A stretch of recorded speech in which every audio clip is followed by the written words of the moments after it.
Hello and welcome to another episode of Children's Moments here on Heaven We're Thinking. Today we're back with another object lesson, so I'll turn it over to Miss Ruth and we'll get started this week.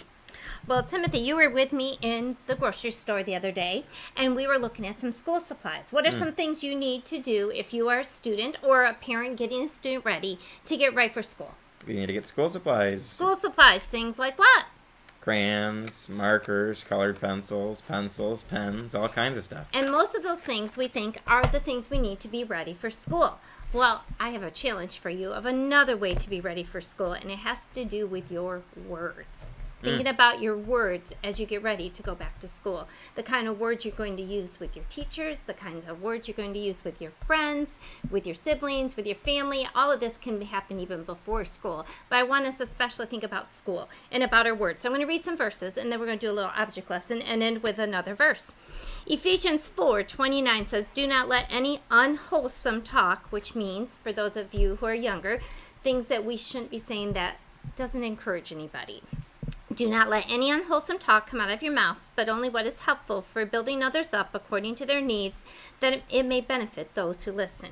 And then if we go to the Old Testament, we're going to look at a few verses about our words here. So let's go to Proverbs chapter 15. And we're going to read verses 1 and 2. And it says, "A gentle answer turns away wrath, but a harsh word stirs up anger. The soothing tongue is a tree of life, but a perverse tongue," or that'd be a tongue saying things that aren't appropriate, "crushes the spirit." And then if we go to Proverbs 18:21, it says, "The tongue has the power of life and death, and those who love it will eat its fruit." That's a pretty powerful one, Timothy, isn't it? What we can say can bring life to somebody's life, or it can bring some death, and it doesn't mean literal death most of the time, but it could be. But in our case with kids thinking about going back to school, death of a friendship, death of your reputation, things like that. Let's look at a couple more verses. Let's go to Psalms. In Psalms, we're going to read chapter 19,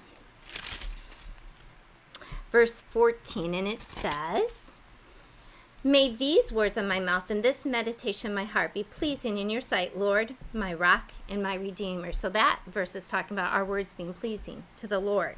And then there's one more verse I want to read for now. And actually, we're saving the last one for later. So Timothy, I have a tube of toothpaste here because we think of our mouths and brushing our teeth, and that's a preparation for school too. You want to go to school with your teeth brushed, right? Well, I want you to take this tube of toothpaste. I want you to pour it out on this plate for me, please. Squeeze it all out. Everything on the plate, and then we'll hold it up so everyone can see. So Timothy squeezed out this little tiny tube of toothpaste from the dentist. And now, Timothy, I'm going to give you a couple of toothpicks. I want you to put it back in the container. Can you do it? No. Describe what that's like, Timothy. That is just not happening. That would take years. And how is that like our words? Once we have spoken a word, we can never take it back. And that's stuck. A lot about that speaking life and speaking death, isn't it? So as you can see, Timothy is not doing very well getting this back in the tube of toothpaste. And the words you speak to your friends, the words you speak to your teachers, your brothers and sisters, your parents, once they go out, it's hard to take it back. And you can't stick it back in the tube of toothpaste. So here's our big challenge. If we go to Psalms, chapter 143, and we're going to look at verse 3.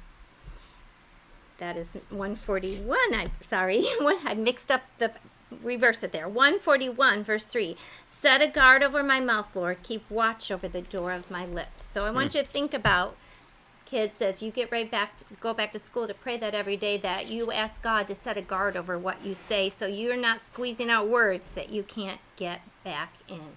So there's our little tip to prepare for going back to school.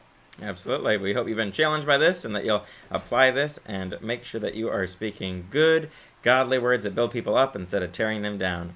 As always, join us next time for another episode of Children's Moments here on Heaven We're Thinking.